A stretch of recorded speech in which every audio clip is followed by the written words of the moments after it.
갑자기 행동이 좀 떨어지고 잠을 많이 잔다 그러면요, 나이 들어서 그런 게 아니고 병 들어서 그런 게 의외로 되게 많아요. 하나 같은 걸 주셔서는 절대 안 됩니다. 안녕하세요. 저는 수의사 윤쌤이고요. 집사분들의 고민을 해결해드리는 윤쌤의 미묘한 Q&A. 오늘은요, 집사분들의 가장 중요한 숙제, 고양이 건강관리 이야기를 한번 해보려고 합니다. 우리 아이를 튼튼냥이로 만들려면 물은 어떻게 챙겨줘야 할지, 밥은 어떻게 줘야 하는지 크고 작은 솔루션을 모두 드려보도록 하겠습니다. 알쏭달쏭 미묘한 Q&A 튼튼냥이 편 시작해볼까요? 물 그릇, 수중 펌프, 분수대 다 해봤는데도 고양이가 물을 잘 안 마시는 것 같아요. 얼마나 마셔야 정상인지, 그리고 물을 더 마시게 하려면 또 다른 방법이 있을지 알려주세요.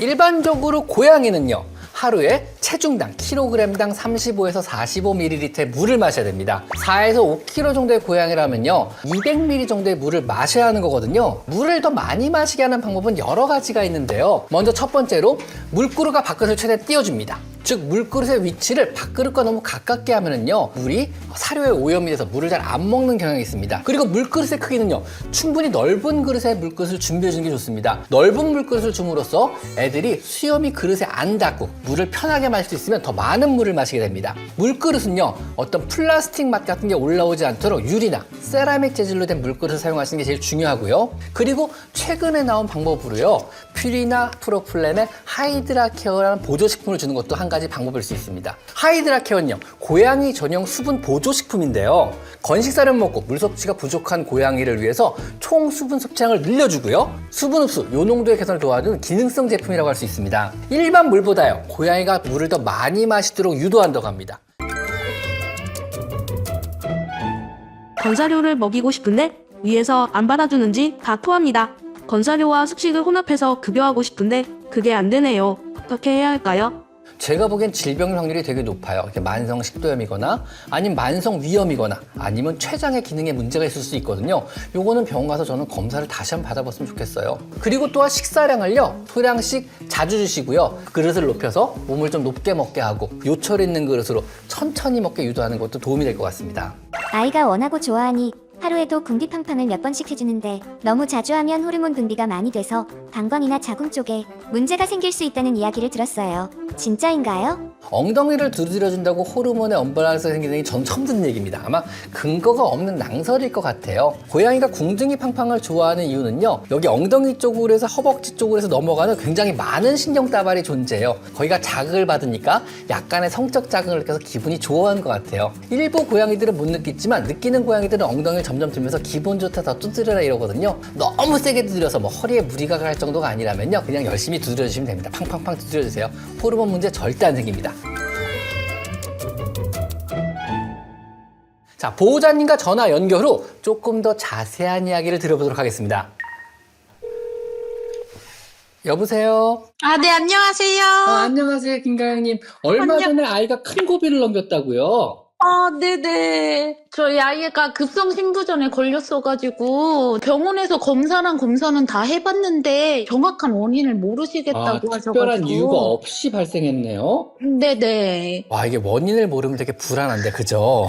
검사는 다 해봤는데 뭐 때문인지도 모르겠어가지고. 네. 지금은 정상으로 돌아온 거죠? 네. 지금은 정상으로 수치는 돌아왔는데 피 검사 한 번 더 해보고 네네. 최종적으로 완치 판정 하시겠다고 하셨거든요. 다행이네요. 그래도 좋아졌다니까. 네, 저희 아이가 이제 그 완치 앞두고 있는데 영양제를 먹여도 되는지. 이왕 영양제를 먹이실 거면 신장용 영양제로 따로 나온 것들이 이제 검증이 된 요거 정도는 먹여도 되겠지만, 이 이외의 영양제들은 저는 되도록이면 지금은 안 먹이시는 게 오히려 좋을 것 같아요.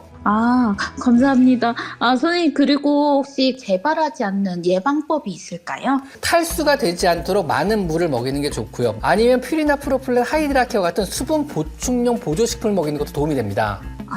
그래서 이것도 굉장히 좋은 방법이고, 두 번째는요, 사료를 너무 지나치게 고단백 사료를 먹이지 마세요. 짧은 기간에 건강에 좋은 건 맞지만 우린 고양이를 되게 오래 살리잖아요. 보통 7년 키우고 말 게 아니고 20년을 키워야 되잖아요. 네네. 즉 오래 아껴서 써야 돼요. 신장을 20년 동안요. 그러니까 고단백 사료를 대략 자제하는 게 좋아요. 그리고 의외로 잘 모르는 분들이 많은데 디퓨저들 아니면 집안 소독 세정용으로 뿌리는 모든 것들, 이런 거 다 자제하셔야 돼요. 이런 것들이 의외로 고양이 신장에 되게 치명적일 수 있어요. 네, 알겠습니다. 감사합니다. 저도 감사드립니다. 좋은 질문 고맙습니다. 들어가세요. 자, 그럼 이번에는요, 고양이 음수량이 고민이신가 봐요. 마지막 보호자 만나보도록 하겠습니다. 여보세요? 아예 안녕하세요. 저는 마이펫 상담소의 윤쌤이라고 합니다. 안녕하세요. 안녕하세요. 어떤 고민 때문에 전화 주셨나요? 저희 미미가 물을 많이 먹었는지 덜 먹었는지 체크할 수 있는 방법이 고양이 쉬야 감자로 말하잖아요. 그걸로 체크할 수 있나요? 탈수를 측정하는 게 제일 좋은 방법이에요. 고양이 탈수 측정 방법이 가장 쉬운 게 목적 피부를 들었다 놓는 거예요. 그래서 2, 3초 내로 제자리에 돌아가면 물을 충분히 먹는 상태고요. 목적 등더미를 집었다가 탁 놨는데 제자리에 5초 이상 가만히 있어요, 살이. 그렇다 그러면 아, 얘는 물을 많이 안 먹는구나. 경도의 탈수가 진행 중이구나. 이렇게 생각하시면 됩니다. 음수량이랑 그 고양이 수명이랑 관계가 많이 있을까요? 아무래도 수분을 덜 섭취하면 여러 가지 질병에 걸릴 확률이 높아요. 뭐 요결석, 방광염, 신부전 이런 것들이 있기 때문에 수명이 상대적으로 줄 가능성이 높아지죠, 아무래도요. 그래서 이제 물을 많이 먹는 게 중요한 건 맞는데 뭐 어떻게 해야 될지 모르겠어요. 물을 좀 덜 먹어요. 그러면 가장 손쉬운 방법이 하나 있어요. 퓨리나 프로플렌 하이드라케어라는 보조식품이 있거든요. 이거를 물그릇 옆에 따라주는 거예요. 그러면 수분 흡수량이 일반 물보다 50% 정도 증가한다는 통계가 있거든요. 그럼 혹시 물을 너무 많이 먹어도 문제가 될까요? 물을 너무 많이 먹어서 문제가 되는 경우는 거의 없어요, 사실은요. 물을 많이 먹어서 문제가 되는 경우는요, 몸에 문제가 있기 때문에 물을 많이 먹는 거거든요. 평소보다 물을 훨씬 많이 먹고 오줌을 더 많이 싸요. 마냥 좋아할 게 아니고 무언가 질병이 생겼다고 암시해야 돼요. 이럴 땐 오히려 병원에 가보셔야 됩니다. 네, 감사합니다. 네, 들어가세요. 새해 복 많이 받으세요. 네. 네. 오늘 이렇게 퓨리나 프로플렌 하이드라큐와 함께 우리 고양이들의 최대 난진, 음수량 고민, 그리고 신장과 비뇨기 건강을 지키는 방법들을 깊이 있게 나눠봤습니다. 고양이의 물 한 잔은요, 단순히 목을 축이는 게 아니라 아이들의 묘생을 바꾸는 가장 강력한 보약이라는 점을 꼭 기억해 주셨으면 좋겠습니다. 퓨리나 프로플렌과 함께한 알쏭달쏭 미묘한 Q&A, 여러분의 육류 고민에 조금이나마 답이 되었길 바라며 세상의 모든 고양이가 아프지 않고 모든 집사님들이 걱정 없이 행복해지는 그날까지 저 윤쌤도 열심히 응원하겠습니다. 자, 다음에 또 만나요. 안녕.